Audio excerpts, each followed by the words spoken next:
Hello everybody. I just bought a new gaming PC which I built by myself and it is a freaking beast. It is beautiful, it is a monster, and it is fast. So here are the components of my new gaming PC.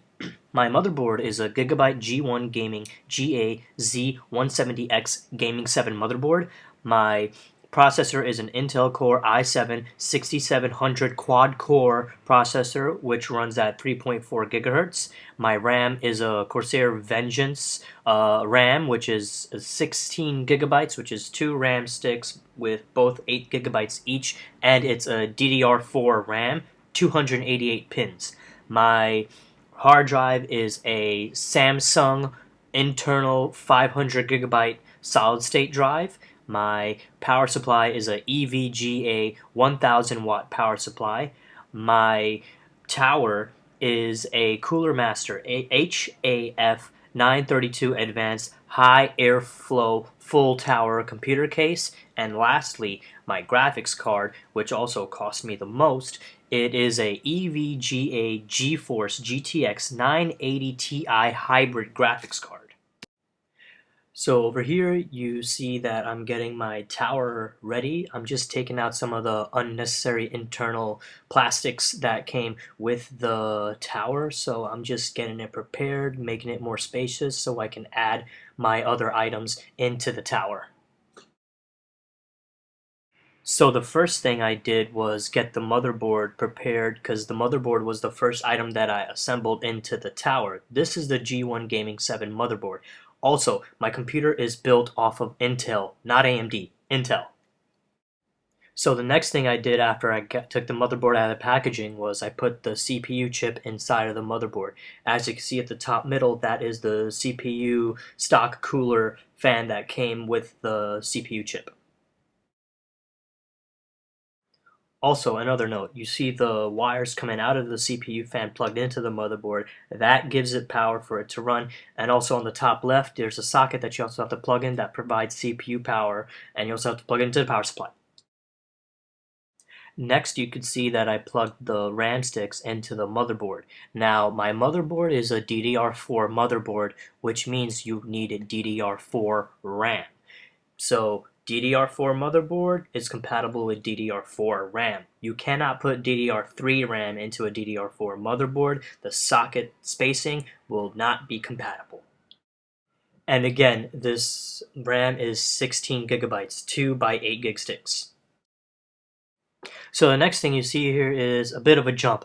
After I put the motherboard into the case as well as putting the power supply into the case, you can see in the middle is my GeForce GTX 980 Ti hybrid graphics card that's plugged into the first PCI Express slot of the motherboard.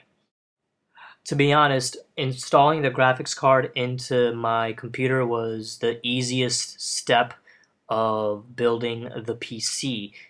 It was really simple for me to put the graphics card into the case. Again, this is a hybrid graphics card, so all I had to do was just plug it into the case, plug it into the motherboard, plug it into the power supply with the SATA cables, and it was good to go. So the next thing you see, what I'm doing here is removing these hard drive slots out of my case, because the next thing I did was put my solid state drive into the gaming case. Now, what was hard for me about the hard drive was plugging in the SATA cables of the hard drive into the motherboard because it was a really tight fit and I got exhausted. Now here's one of the final shots of my new computer. Yes, I know you can clearly see it's a mess, but at this point it was literally good to go. Now, as you can see here, my PC has life. The motherboard light is on, the stock CPU cooler is running, and this was the end of the build process. The time it took me to build my PC from start to finish was literally the entire afternoon into the evening, like 3 to 4 hours, because I was reading the manuals and I also was taking my time with it. Don't get me wrong, I did look at other PC building tutorials before I assembled it to get some sort of general way on building my computer, But, this was a really fun project to do, and I learned a lot. And now finally, I'm going to tell you how much all of this cost me. So with everything, the motherboard, the power supply, the graphics card, the hard drive, the tower, the CPU, the RAM, all of it cost me around 1800 US dollars. That's 1,800 US dollars.